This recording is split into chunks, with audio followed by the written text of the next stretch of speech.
On a scorching Montana afternoon, a wounded German Shepherd puppy limped out from the ruins of an abandoned nursing home. Ribs visible, collar cutting deep into his skin. For 3 days he begged for kindness, and the world turned away.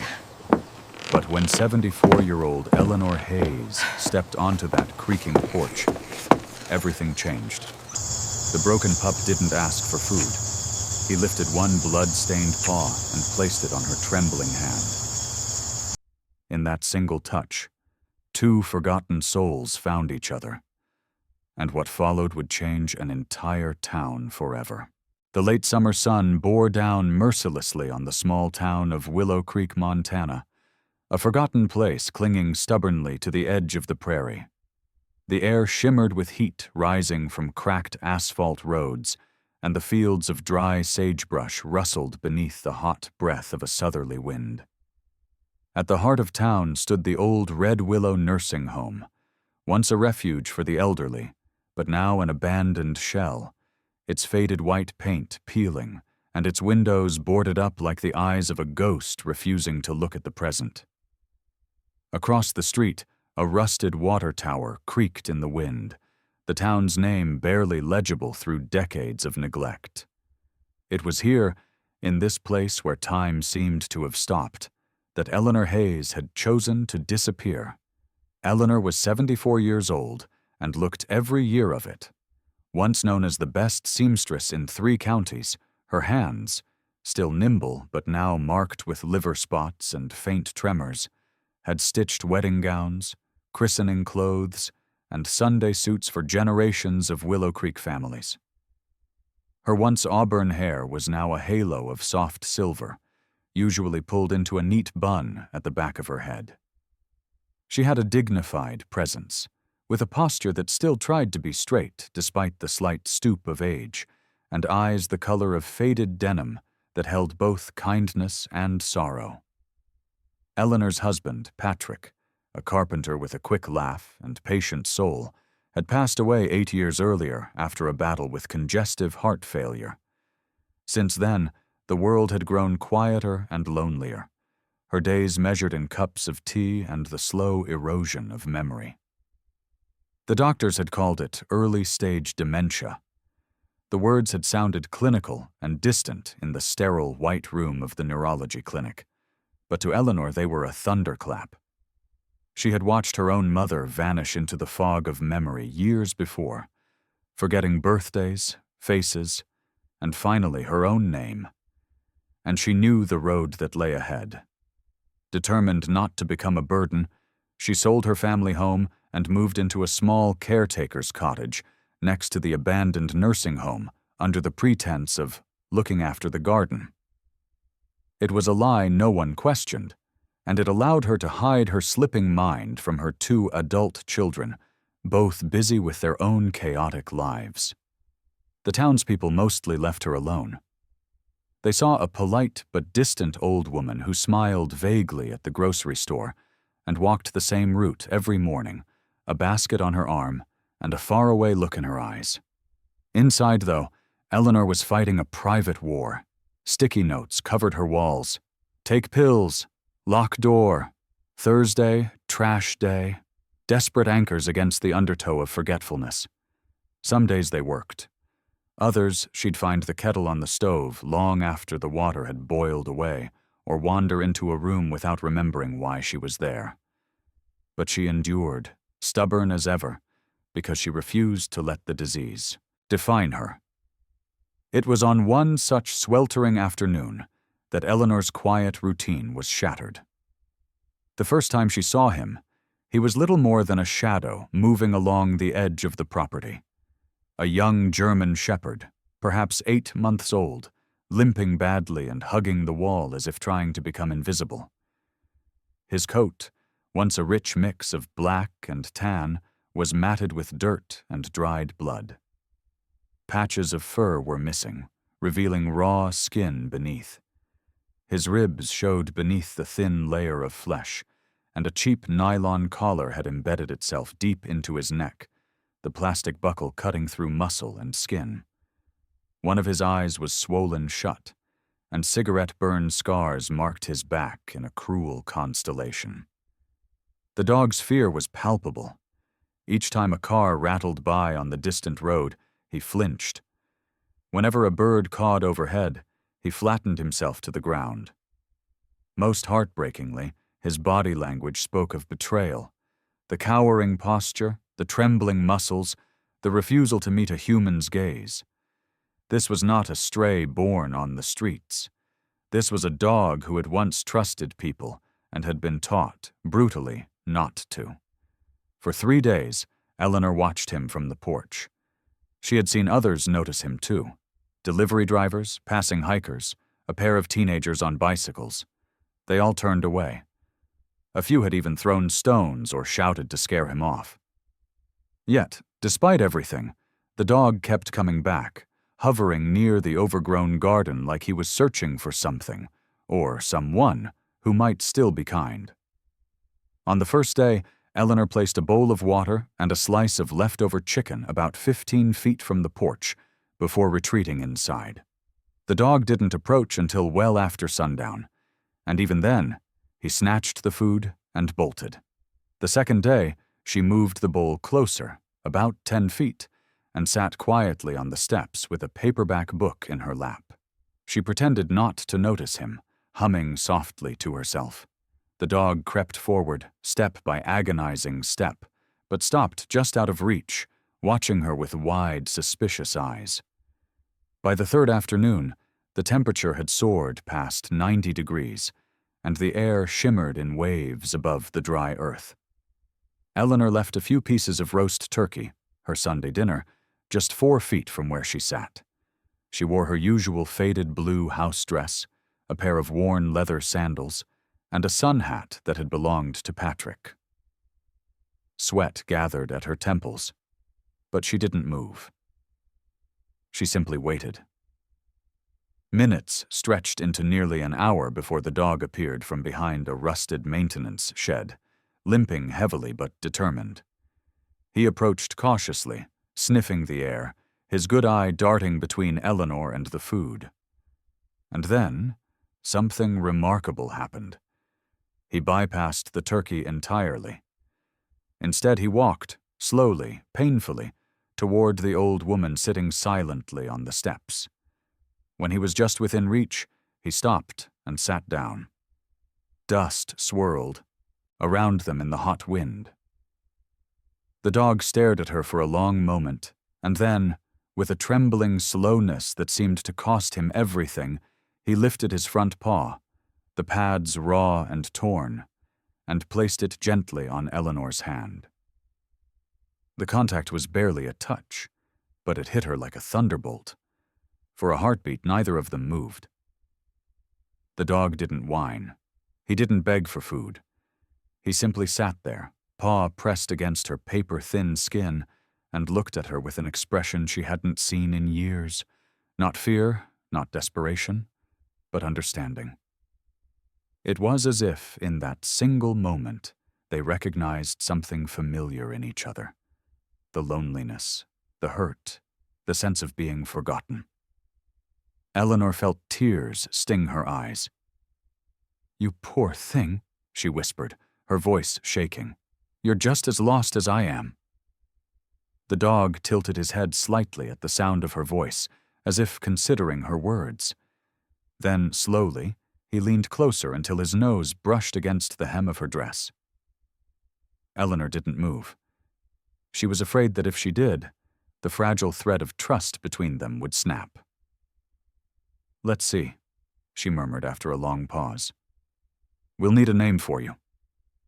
Her gaze drifted toward the dusty sagebrush bending in the wind beyond the fence line. "Sage," she decided softly. "You'll be Sage. Strong, stubborn, and still standing, just like me." The dog's ears twitched at the name, and for the first time, Eleanor thought she saw something flicker in his eye. Not fear, but the faintest glimmer of hope.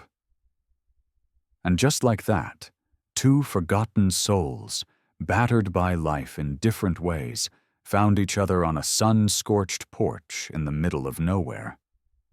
Neither knew it yet, But this small act, a paw on a trembling hand, was the beginning of something that would change both of their lives forever. The morning after Sage placed his trembling paw in Eleanor's hand, the rhythm of her life began to change in ways she hadn't anticipated.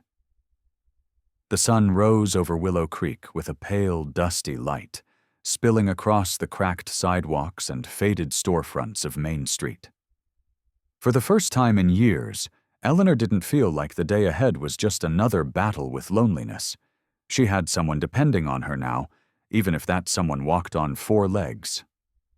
Sage had spent the night curled up at the foot of her narrow bed, his breathing steady and rhythmic like a metronome for her scattered thoughts. When she woke up disoriented, unsure whether it was morning or night, his gentle nudge against her hand grounded her in the present moment. A few days later, Eleanor took Sage to the only veterinary clinic in town, Dr. Caroline Bishop's Animal Care, a squat brick building at the edge of the highway with peeling white shutters and a hand-painted sign out front. Dr. Bishop herself was a woman in her late 40s, tall and lean with sun-streaked chestnut hair tied in a loose ponytail, and a face both stern and kind. Years of working with animals had given her strong, capable hands, and a calmness that put even the most frightened pets at ease. She spoke softly but directly, with the measured patience of someone who had seen both cruelty and kindness in equal measure. Sage trembled when they first walked in, his tail tucked tightly between his legs, but Dr. Bishop knelt slowly beside him, offering the back of her hand to sniff before speaking. "You've been through a lot, haven't you, boy?" she murmured. "But you're safe now." After a thorough exam, during which Sage barely flinched despite the painful cleaning of his embedded collar wound, Dr. Bishop frowned at her screen. "He's chipped," she said, scanning the small device embedded under his skin. And according to this, Sage was part of a specialized training program in Billings, memory care dogs. Eleanor blinked. Memory care? Dogs like him are trained to help people with Alzheimer's and dementia, Dr. Bishop explained, scribbling notes. They're taught to recognize changes in routine, interrupt wandering behavior, even alert someone if medication is missed. They're sensitive, often too sensitive for institutional work, which might explain why he was abandoned. But in the right environment. She paused and looked at Eleanor carefully. They can change someone's life. The words lingered in Eleanor's mind long after she left the clinic. She had never told anyone in town about her diagnosis. Only she and her doctor in Helena knew. Yet here was this battered young dog, once trained for the very battle she was fighting, now curled on her kitchen floor like he had always belonged there. It felt less like coincidence and more like fate. The days that followed wove Sage into the fabric of Eleanor's life. Each morning, before the sun burned the dew off the brittle grass, he nudged her awake with a soft whine. He would stand by the cabinet until she took her medication, refusing to eat his breakfast until she swallowed the pills. If she forgot, he would bark once, short, sharp, insistent, and stare at the pill organizer until she obeyed. When they walked the perimeter of the old nursing home, Sage kept a steady pace, glancing over his shoulder to ensure she followed. If she strayed too far from their route, something that had started happening more often lately, he would circle back and gently nose her in the correct direction. And on the afternoons when her mind betrayed her worst, when she wandered into the hallway and couldn't remember which door was hers, Sage would stand by the right one and wait until her eyes met his. That was his gift. Not judgment or frustration, just patient, grounding presence. But while Sage was becoming the guardian of her memory, Eleanor's world beyond their small cocoon remained complicated. Her children, Michael Hayes and Rachel Hayes, lived 2 hours away in Billings, both convinced their mother was doing just fine. Michael, 45, was a tall, broad-shouldered man with a square jaw and dark hair streaked with early gray, a remnant of too many stressful years working in construction.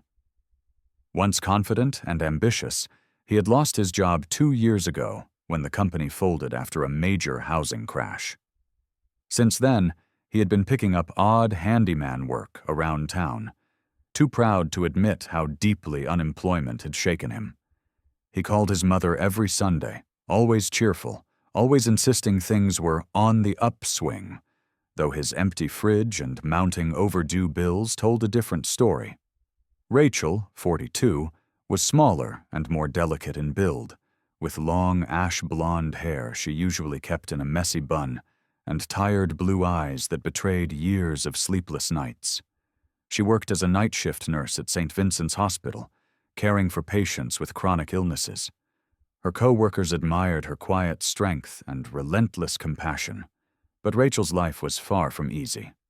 Between student loan debt, rising rent, and 2 children under the age of 10, she was drowning financially. Yet she, too, kept up the illusion when she spoke to her mother. "We're great, Mom. Kids are thriving. Don't you worry." Neither of them knew the truth about Eleanor's diagnosis, and Eleanor, in turn, knew nothing of their struggles. It was a mutual deception born of love and pride, each trying to protect the other, each believing that revealing the truth would somehow make things worse. Weeks passed, and the bond between Eleanor and Sage deepened. She began speaking to him as if he were human, narrating her day aloud, a habit her doctor had once suggested to help anchor her thoughts. "Tea at 8, pills at 9, garden by 10, she'd say, and Sage would tilt his head as though listening carefully. In the afternoons, she'd sit on the porch with her sewing basket, and Sage would lie at her feet, his ears twitching to every sound, his gaze fixed on the horizon as if standing guard over more than just the yard. One morning, Eleanor awoke in a panic. The kitchen clock read 11:23, and she had no memory of how the morning had passed. Her pill organizer was still full. Breakfast sat untouched on the counter. For the first time, she truly felt the weight of her disease pressing down. But before fear could take hold, Sage appeared beside her bed, pill bottle clenched gently between his teeth. He dropped it into her lap and barked once. The message was clear. "You're not alone. I'm here." That night, Eleanor wrote in her journal, something she had not done in months. "I thought I was losing myself. Maybe I still am. But Sage is helping me hold on to the pieces." What she didn't realize was that Sage wasn't just changing her days, he was changing her future. And soon, the small world they'd built together would collide with the lives of Michael and Rachel, bringing long-buried truths to the surface. For now, though, in the warm glow of a Montana sunset, Eleanor sat on her porch with Sage's head resting in her lap, the two of them breathing in rhythm. One remembering the past, the other protecting the present. The late August sun hung heavy over Willow Creek, turning the dry earth to dust and coating the air with a suffocating stillness. Even the cicadas seemed weary, their songs fading as the temperature climbed past 100 degrees. The small garden behind Eleanor Hayes's cottage, once a place of solace and memory, had become a battlefield. The tomatoes she had planted months ago struggled against the relentless heat, their leaves curling inward like clenched fists. Still, Eleanor worked among them with quiet determination, her straw hat shielding her weathered face from the blazing light as Sage padded nearby, his dark eyes tracking her every move. At first glance, it was a morning like any other. Eleanor muttering reminders to herself as she pruned the withering plants, Sage circling patiently, as if guarding her from invisible threats. But beneath the surface, things were different. Lately, Eleanor's thoughts had been slipping more frequently. Names evaporated from her memory mid-conversation. She found herself standing in the pantry, unsure of what she had come for. And twice this week, She had woken in the middle of the night, believing she was still in the house she and Patrick had shared decades ago. Across the narrow dirt road lived George Thompson, a widower in his late 70s who had known Eleanor and Patrick since their first days in Willow Creek. George was a stocky man, with a weathered, square face, close-cropped white hair, and the kind of deep-set brown eyes that seemed to hold 1,000 stories. A retired firefighter, he walked with a noticeable limp, a souvenir from a collapsed roof that had nearly killed him 30 years ago. But his spirit remained unbreakable. George had a reputation in town as a gruff sweetheart, blunt with his words but fiercely loyal once you earned his trust. Losing his wife, Linda, to a stroke 5 years earlier had left him hollow, but he found purpose in small acts of neighborly care. He mowed lawns for free, delivered groceries to widows, and always kept a watchful eye on Eleanor from his front porch rocker. That morning, as he sipped his black coffee and scanned the street, George noticed something unusual. Eleanor had been outside for hours, hunched over the same patch of soil, her movements sluggish and uneven. Even from a distance, he could see the way her sun hat tilted oddly, like she had forgotten it was there. And Sage, normally calm and attentive, was pacing in tight circles, his ears pinned back. "Something's not right," George muttered, setting his mug down and shuffling across the street. By the time he reached the garden gate, Eleanor's breathing was shallow and uneven. Sweat soaked through the fabric of her faded floral dress, and her cheeks were flushed an alarming shade of red. She blinked up at George but didn't seem to recognize him.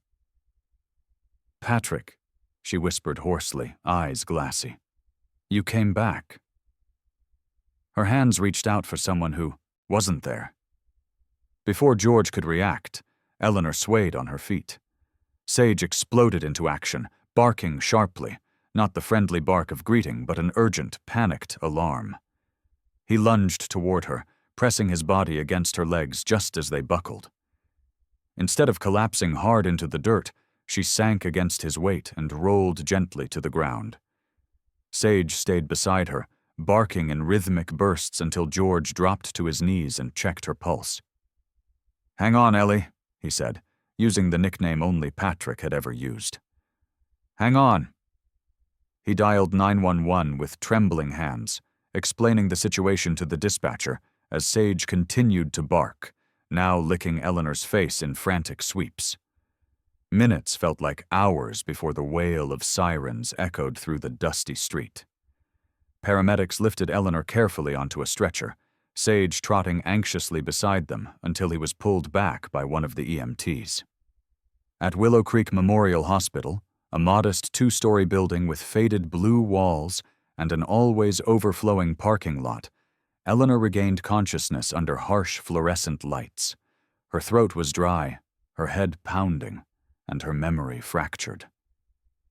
She didn't remember collapsing. She didn't remember George's voice calling her name. All she knew was that Sage's warm body was pressed against her side, his amber eyes fixed on her with unwavering focus. A doctor in his 50s entered the room, a tall man with salt and pepper hair, kind green eyes, and a slight stoop from years spent leaning over patient charts. Dr. Samuel Patel, the town's chief physician, had been practicing medicine for nearly 3 decades.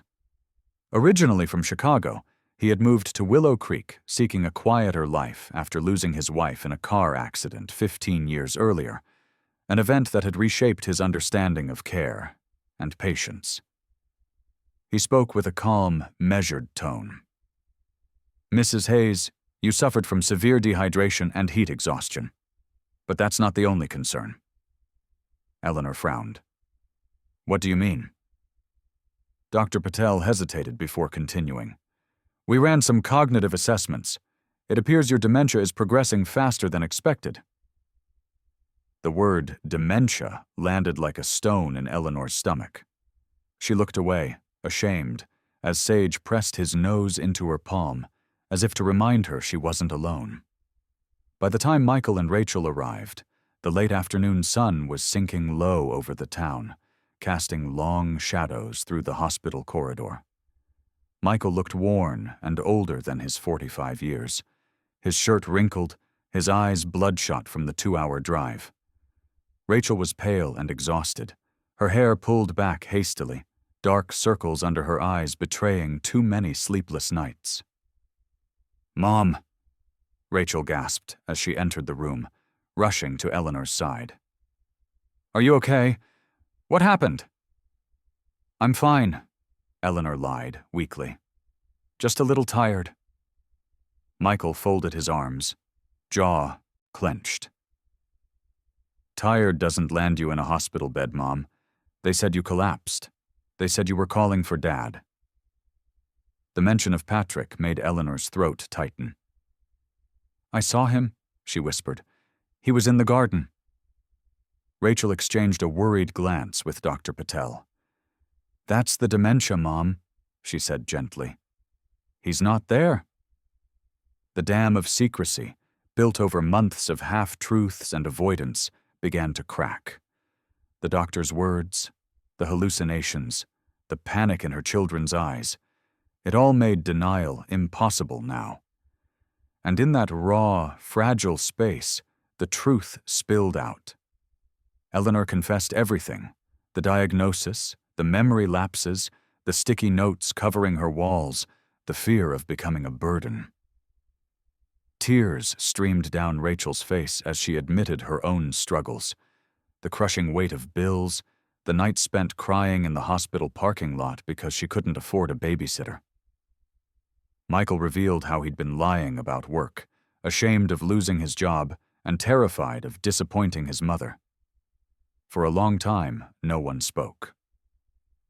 The sterile room was silent, but for the steady beep of the heart monitor and the soft sound of Sage's breathing at Eleanor's bedside. Then, slowly, Michael reached across the bed and took his mother's hand. Rachel did the same. "None of us are okay," Michael said quietly. "But maybe we can be okay together." Eleanor's tears fell freely now, hot and cathartic. "I didn't want to make your lives harder." "You're our mother," Rachel whispered, her voice trembling. "You're not a burden, you're family." In that moment, amid the IV drips and sterile sheets, the honesty and the heartbreak, something shifted. The walls they had each built around their pain crumbled. They were no longer hiding from one another, no longer pretending everything was fine. For the first time in years, they were facing the storm together. And though the future remained uncertain, the bond between them was stronger than it had ever been. The days following Eleanor's hospitalization felt heavier, as if the air itself carried the weight of unspoken fears. Though she had returned home, the incident in the garden had changed everything. Michael and Rachel no longer pretended things were fine. They called daily, visited on weekends, and began searching for answers, though none of them were ready for how difficult those answers would be. Sage, ever watchful, rarely left Eleanor's side. If she drifted into a daze, he nudged her back to reality. If she forgot where she was, he led her gently home. His loyalty was constant, an anchor in a sea of uncertainty. A week after Eleanor's release, the family gathered at Willow Creek Social Services Center, a plain brick building with tired carpets and humming fluorescent lights. There they met Linda Patterson, a social worker in her early 60s, with soft gray hair cut in a neat bob and round glasses perched low on her nose. Linda's face was lined from years of listening to other people's heartbreak, but her blue eyes still held warmth and quiet determination. She had a reputation in the county for being relentless when it came to helping struggling families, a passion born from losing her own husband to Alzheimer's 15 years earlier. Linda spread several folders across the small table in the meeting room. "We're going to talk about care options," she said gently, "and I need you to be prepared. None of them are easy." She started with in-home care, nurses and aides who could visit daily, help with medication, meals, and supervision. But, she added, it costs between $4,000 and $5,000 a month. Medicare covers very little. The next option was assisted living, a facility where Eleanor would have her own apartment but receive help when needed. That's about $3,500 monthly, Linda explained, though memory care facilities, which are more specialized, run closer to $5,200. Rachel scribbled numbers on a notepad, her brow furrowing deeper with each figure. Her Social Security is $847 a month, she said softly. She has no pension. My income barely covers my bills. Michael's still looking for steady work. Michael's jaw tightened. So, basically, we can't afford any of this. Linda didn't sugarcoat the truth. I see families in this position all the time. The system isn't built for people like you, people who've worked hard, paid taxes, and now find themselves here. There are grants, aid programs, but they're limited. At some point, tough choices have to be made. The meeting ended with no clear solution. The numbers didn't add up.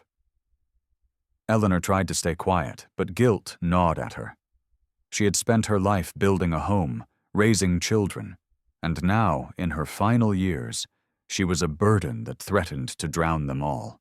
On the car ride home, silence filled the space between them, broken only by Sage's steady breathing in the back seat. That evening, Eleanor sat alone in her small living room, the fading light casting long shadows on the walls. She traced the grain of the wooden armrest, wood her husband Patrick had carved decades ago, and let the memories wash over her. You'd know what to do, she whispered into the quiet. You always did. The following Sunday, Michael suggested they visit the old family house, the one where he and Rachel had grown up, and where Eleanor had lived for nearly 40 years before selling it to move into the caretaker's cottage. It was a bittersweet trip. The new owners, a young couple who had known Eleanor since childhood, allowed them to walk through the property for old times' sake. The house smelled faintly of lavender and dust, familiar, comforting, painful. The living room still had the dent in the wall where Michael had thrown a baseball at age 10. The kitchen window still offered the same view of the cottonwood tree Patrick had planted on their first anniversary. Eleanor's heart ached as she ran her hand along the doorframe, marked with pencil lines showing her children's growth over the years. While they were in what used to be Rachel's bedroom, Sage grew restless. He sniffed along the baseboard, circled twice, then padded over to the corner near an old floor vent. He began pawing at it with increasing urgency, whining softly. "What's gotten into him?" Rachel asked, kneeling beside the dog. "Maybe a mouse?" Michael suggested, but Sage ignored them, digging harder until his claws scraped metal. Eleanor crouched beside him, her knees protesting. "Show me, boy," she said gently. She tugged at the rusted vent cover, which hadn't been removed in decades. It resisted at first, then popped free with a metallic groan.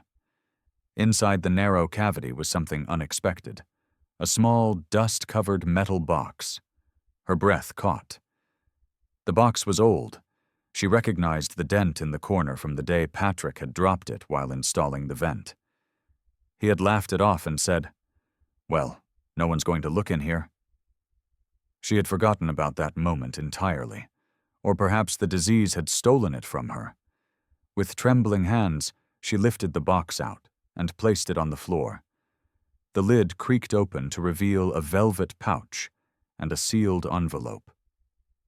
The handwriting on the envelope was unmistakable, Patrick's, strong and looping.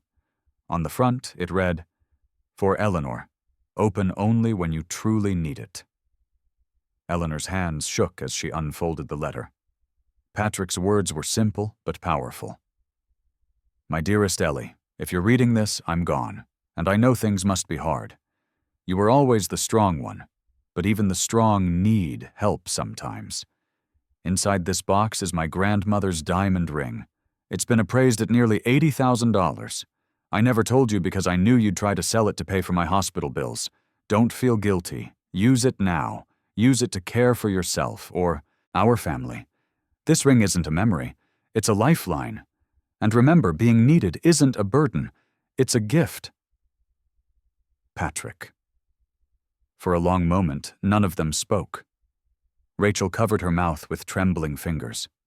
Michael stared at the floor, blinking back tears.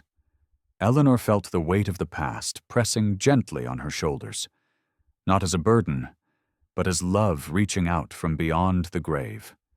The ring, when she unwrapped it, sparkled even in the dim afternoon light, a flawless diamond set in an antique platinum band, too ornate for her to have ever worn. Patrick had kept it hidden for decades, a safety net for a future he knew might become difficult. That night, the family gathered around Eleanor's small kitchen table, the ring sitting between them like a promise. It wasn't enough to solve everything, the medical bills, the long-term care, Rachel's debt, but it was hope, and hope was something they hadn't had in a long time. Michael ran a hand through his graying hair. "It buys us time," he said. "Maybe a year, maybe more. We can figure the rest out." Rachel nodded, wiping her eyes. "Dad always knew we'd need help someday. He was still taking care of us, even now." Eleanor looked at Sage, who was lying at her feet, tail thumping softly against the floor. "We'll get through this," she whispered, more to herself than anyone else. "We'll find a way." And though none of them knew how yet, for the first time in months, they believed her. The wind swept cold across the prairie that afternoon, carrying the scent of rain and the faint hum of an approaching storm. Eleanor sat by the living room window, watching the clouds roll in over Willow Creek. The discovery of Patrick's hidden gift had changed everything for the Hayes family. Hope had replaced despair, at least for the moment. Yet uncertainty still lingered. Even with the diamond ring's worth, the future remained fragile. Medical bills would continue to pile up, and memory care costs were a ticking clock. Eleanor knew they needed more than money. They needed a miracle. Sage lay curled at her feet, his now glossy coat and bright amber eyes a far cry from the terrified, wounded puppy she had first met. He had grown stronger and more confident in the weeks since their bond began. Every morning he guided her through their routine, medication, walks, small errands, and every night he rested by her side as if determined never to let her out of his sight again. To Eleanor, Sage was no longer just a dog, he was family. It was late afternoon when the knock came. At first she thought she had imagined it, a soft, deliberate sound, hesitant rather than hurried. She shuffled to the door, Sage rising immediately, his ears pricked with alertness but his body language calm.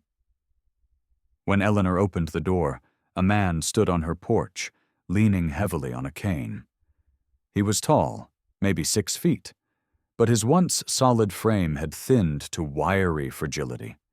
His skin was pale with the faint yellow tinge of illness, and his once dark hair was now mostly silver, cropped short above a gaunt, hollow-cheeked face. A neatly trimmed beard streaked with gray framed his strong jaw, though deep lines around his eyes betrayed years of hardship.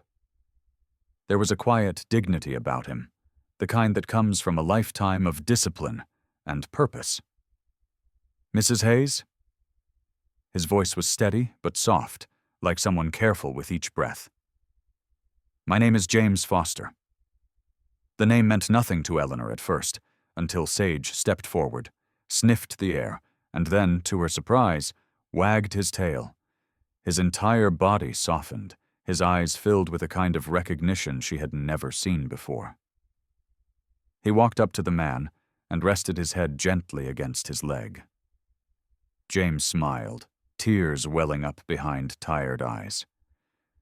"Hey there, partner," You remember me. Do you know my dog? Eleanor asked, confusion mixing with curiosity. James nodded and stepped inside when she gestured for him to enter. I don't just know him.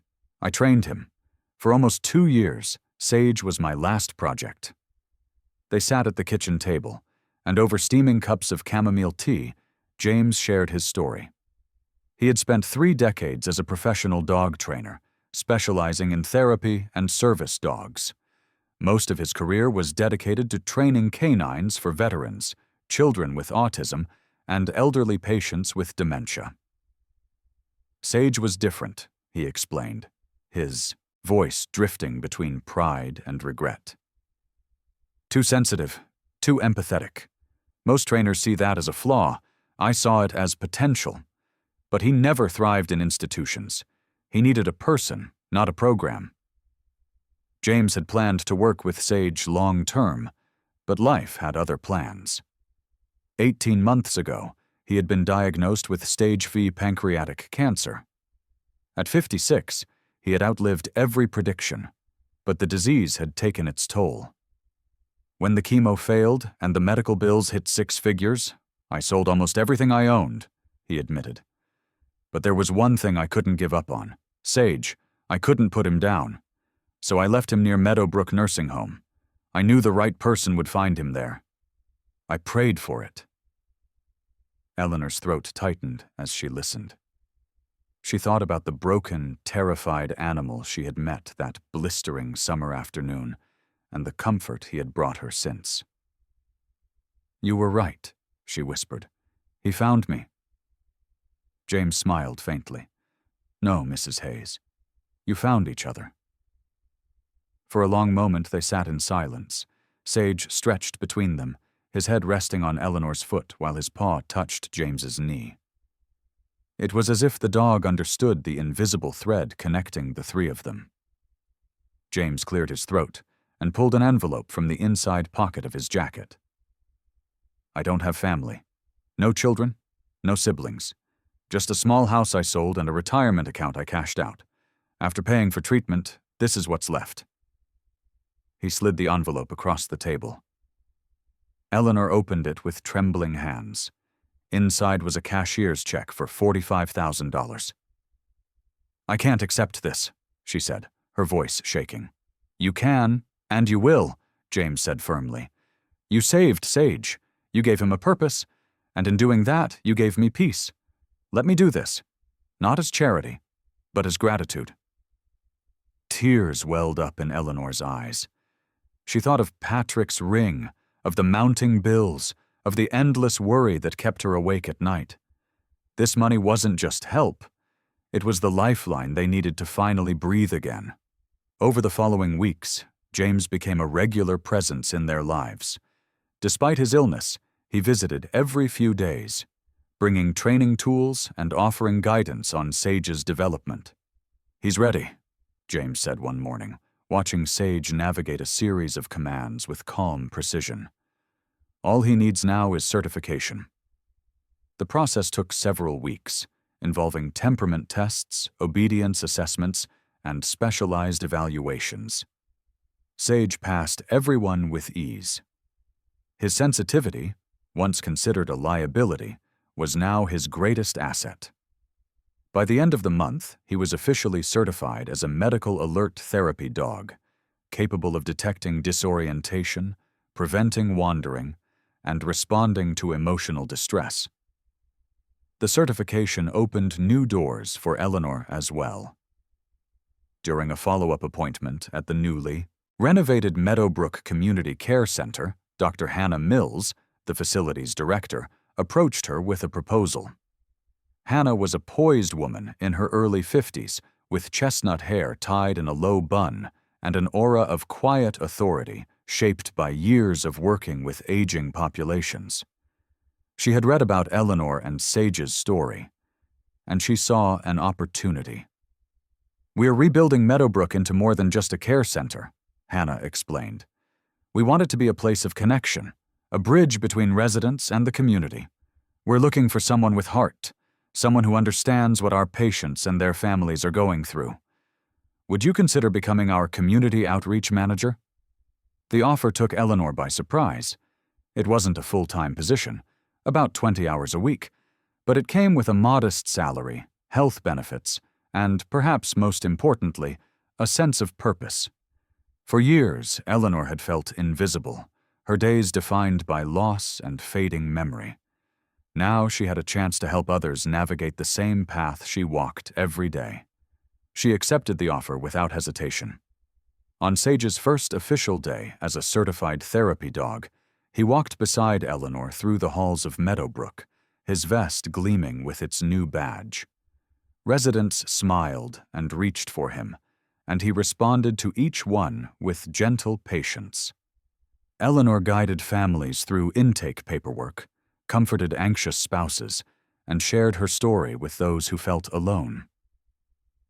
And every time she began to lose her train of thought, Sage nudged her back, a silent reminder that she wasn't fighting this battle alone.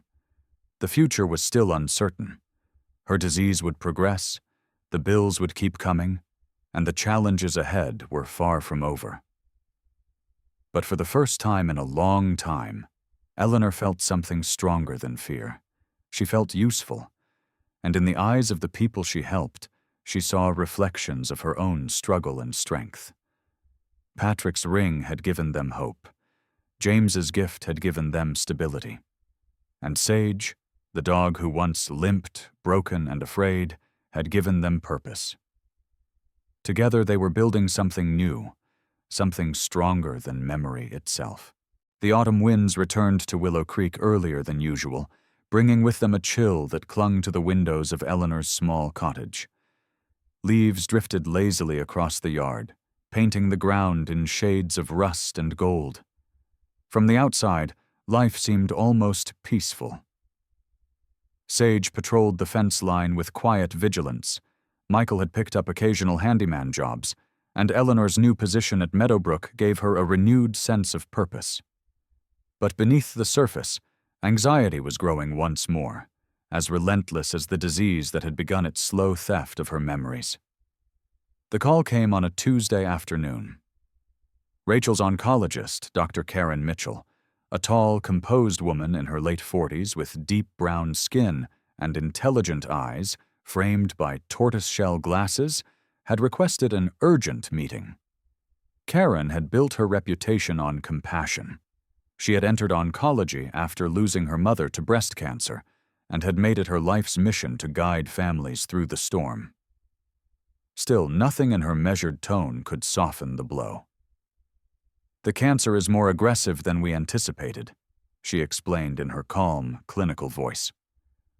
"We need to operate within the next 2 weeks. Any longer, and we risk metastasis." Rachel's hands trembled as she clutched the edge of the table. Her light brown hair, once full and glossy, had thinned noticeably from months of chemotherapy. Her pale skin was drawn tight over her cheekbones, but her eyes, still the same warm hazel Eleanor remembered from childhood, burned with determination. "What's the cost?" she asked, though part of her didn't want to know. $65,000, Dr. Mitchell replied. "That includes the extended recovery period, additional medications, and the specialized surgical team. I know it's a lot, but this surgery gives you the best chance, roughly a 70% survival rate." It was more than they had. Even with Patrick's ring, James's donation, and Eleanor's modest income from Meadowbrook, they were short by nearly $25,000. And time, once again, was slipping through their fingers. That night, Eleanor sat alone at the kitchen table long after everyone had gone to bed. The house was silent except for the rhythmic ticking of the clock and the soft breathing of Sage, asleep by her feet. Her mind, however, was anything but still.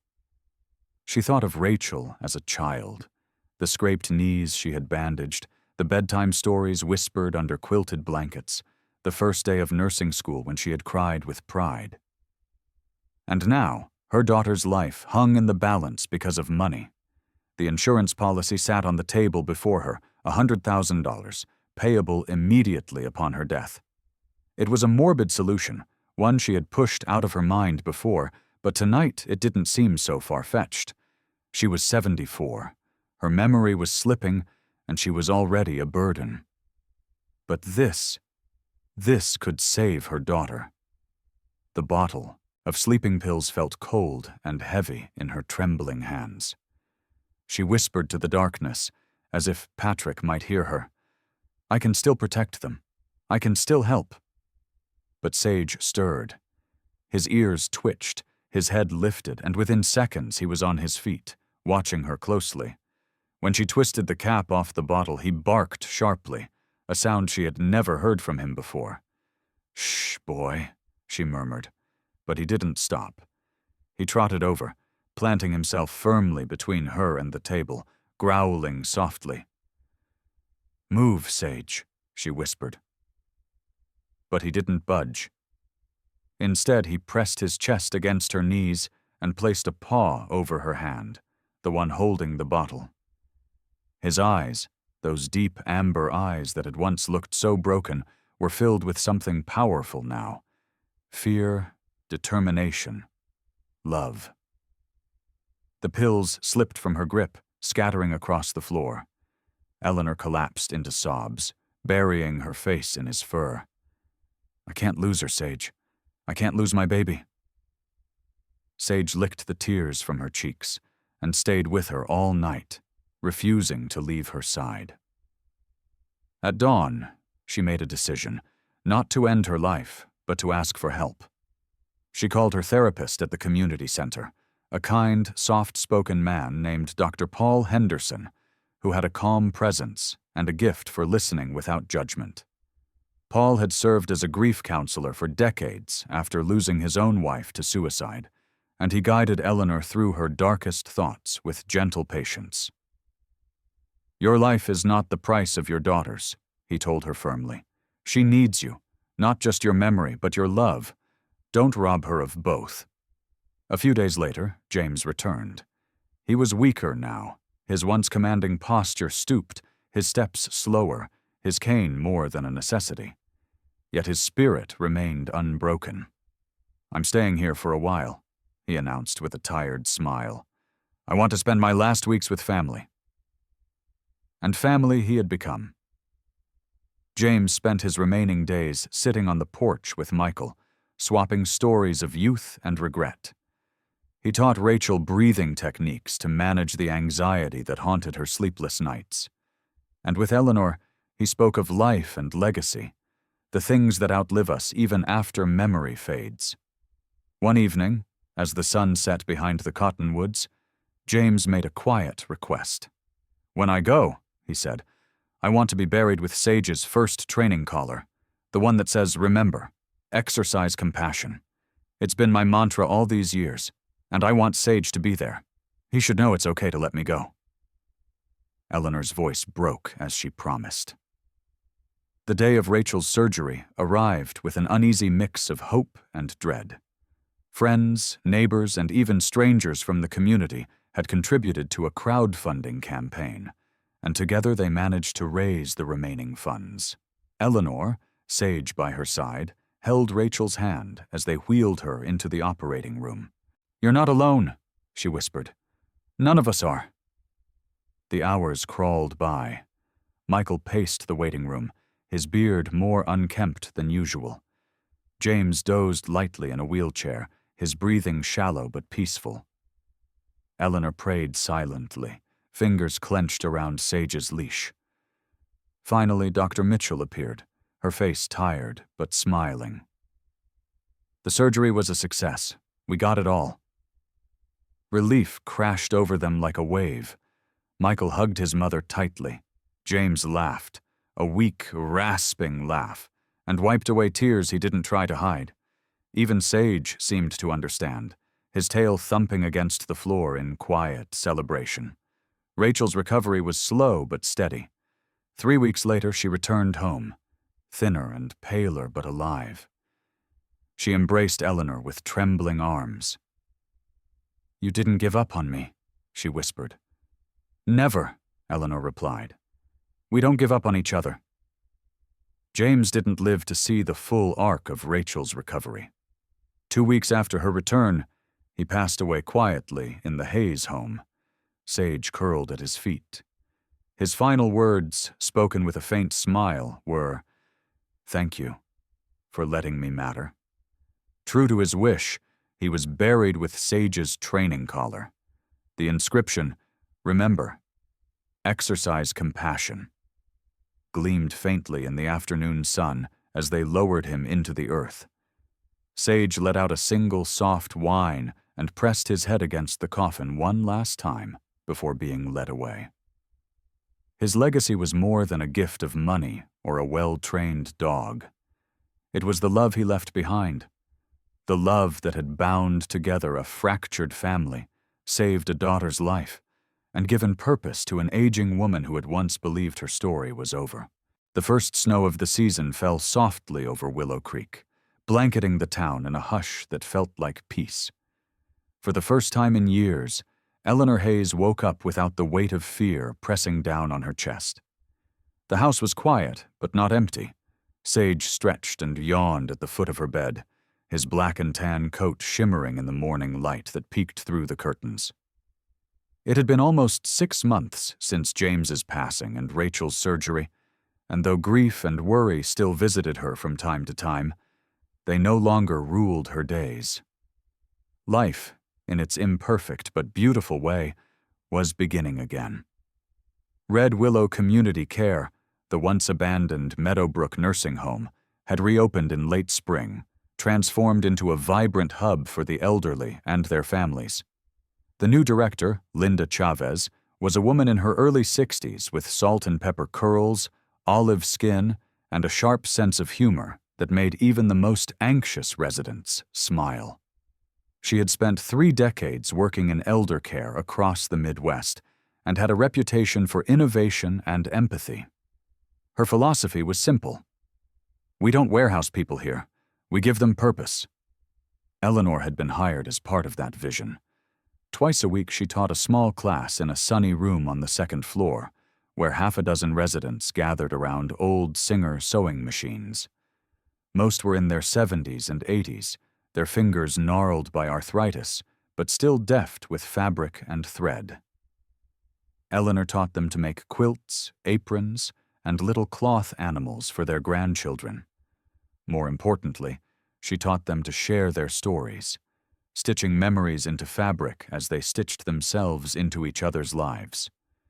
Sage was a fixture at the center, too. Wearing his deep blue therapy vest with the golden medical alert insignia, he accompanied Eleanor to every class and spent afternoons making rounds with her. He had a unique gift for sensing who needed him most. Sometimes he'd nudge a lonely widower's hand until it rested on his head. Other times he'd climb gently onto the edge of a bed beside a woman who refused to speak, coaxing a laugh from lips that had forgotten how. Staff members swore Sage could detect emotional changes before any human caregiver did. Rachel's road back to health was long, but she had walked every step with the same resilience that had defined her life. Her hair, now shorter after months of treatment, framed her pale but glowing face. Returning to her nursing job at Willow Creek Medical Center, she approached patients with a deeper empathy. She started a weekly cancer support group, often telling new patients about Sage and how a dog's paw and a mother's love had helped her survive. "Healing isn't just medicine," she would say. "It's people, and sometimes Paws, who refuse to give up on you." Michael, too, had found his footing. After years of drifting between jobs, he secured a full-time position with the county's Department of Aging Services. Inspired by James's legacy and their family's journey, he spearheaded a project called the Foster Fund, a nonprofit dedicated to providing financial assistance to families struggling with elder care costs. With a handful of volunteers and a modest grant from the state, the fund started small, paying for medications, medical transport, and part-time caregivers for local seniors. But within months, it had expanded across the state. Michael spoke at community meetings, telling his family's story with raw honesty. No one should have to choose between dignity and debt, he would say. We can do better, and we must. The story of Sage spread far beyond Willow Creek. A local journalist, Naomi Green, a determined reporter in her 30s with curly red hair and an instinct for stories that touched the heart, had written a feature about the dog who saved a family. The article went viral, shared by national news outlets and featured on morning television shows. Donations poured into the Foster Fund. Requests for therapy dog programs skyrocketed across Montana and neighboring states. Within a year, 5 more care centers had launched their own therapy teams modeled after Red Willow's approach. For Eleanor, life had slowed but deepened. Her memory continued to fade in places. Sometimes she forgot where she left her keys. Sometimes she struggled to recall names. But with Sage's help, she navigated those challenges with grace. He would gently guide her back to a room when she wandered too far. He'd nudge her toward the pill organizer if she forgot her medication. And when frustration threatened to overwhelm her, he'd press his warm body against her legs, grounding her in the present. Thanksgiving arrived on a crisp November afternoon, and for the first time in decades, Eleanor's home was filled with laughter. Rachel arrived with a homemade pumpkin pie, her children tumbling through the door in a flurry of excitement. Michael came carrying 2 turkeys, one roasted, one smoked, insisting he wasn't taking any chances. Even Mrs. Chen, their neighbor who had once slipped groceries onto Eleanor's porch, joined them, her face glowing with the joy of belonging. The dining room table was crowded with food and stories. Michael toasted to James, whose collar now rested in a small wooden box on the mantel beside Patrick's photo. Rachel shared updates from her support group, and the children took turns telling Sage how he was their hero. Sage basked in the attention, tail thumping happily against the floor. When the plates were cleared and the candles flickered low, Eleanor rose slowly from her chair. Her hands trembled slightly, not from weakness, but from the weight of the moment. "I'd like to say something," she said, her voice soft but steady. The room quieted. "When I was first diagnosed," she began, "I thought my story was ending. I believed that once my memory was gone, I would stop being myself. But I was wrong. Memory is precious, but it's not everything. Love is what stays, and every day Sage reminds me of that." Her gaze fell on the dog lying contentedly by the hearth. "A warm paw on my lap has pulled me back from the edge more times than I can count. It's reminded me to keep living, to keep loving, even when the past is slipping away. My memory may fade," she said, tears glistening in her eyes, "but my heart remembers." Silence followed, the kind that doesn't need words. Rachel wiped her eyes. Michael reached for his mother's hand. Mrs. Chen whispered a quiet, "Amen." And Sage, as if understanding every word, padded over to Eleanor and rested his head gently in her lap. That night, as the fire crackled and the snow began to fall again outside, Eleanor felt something she hadn't felt in a long time: complete. The road ahead was uncertain, yes. Her memory would continue to fade. There would be hard days, days when confusion and fear crept in. But she would not face them alone. She had her children. She had her community. And she had a dog who had not just saved her life. He had taught her how to live it fully, every single day. In the end, this story isn't just about a dog who saved a woman from losing herself. It's about the quiet miracles God plants in our lives when we least expect them. Sometimes those miracles don't come as flashes of light or parted seas. Sometimes they come with 4 paws, a beating heart, and a love so unconditional it reflects God's grace itself. Eleanor thought her story was over. But through Sage, God reminded her, and all of us, that His plan is never finished. that even in our weakest moments, His mercy reaches us, often in ways we don't immediately recognize. Maybe your sage is a person, a friend, a small kindness, or even a stranger who shows up just when you need them most. That's not coincidence. That's God's hand guiding you back to hope. If this story touched your heart, please share it with someone who might need a reminder that they're not alone. Leave a comment with a prayer for those fighting silent battles. And don't forget to subscribe, because here we believe in stories that heal, inspire, and remind us that miracles still happen every day. May God bless you and your loved ones, fill your days with small but powerful miracles, and remind you, just like He reminded Eleanor, that love never forgets.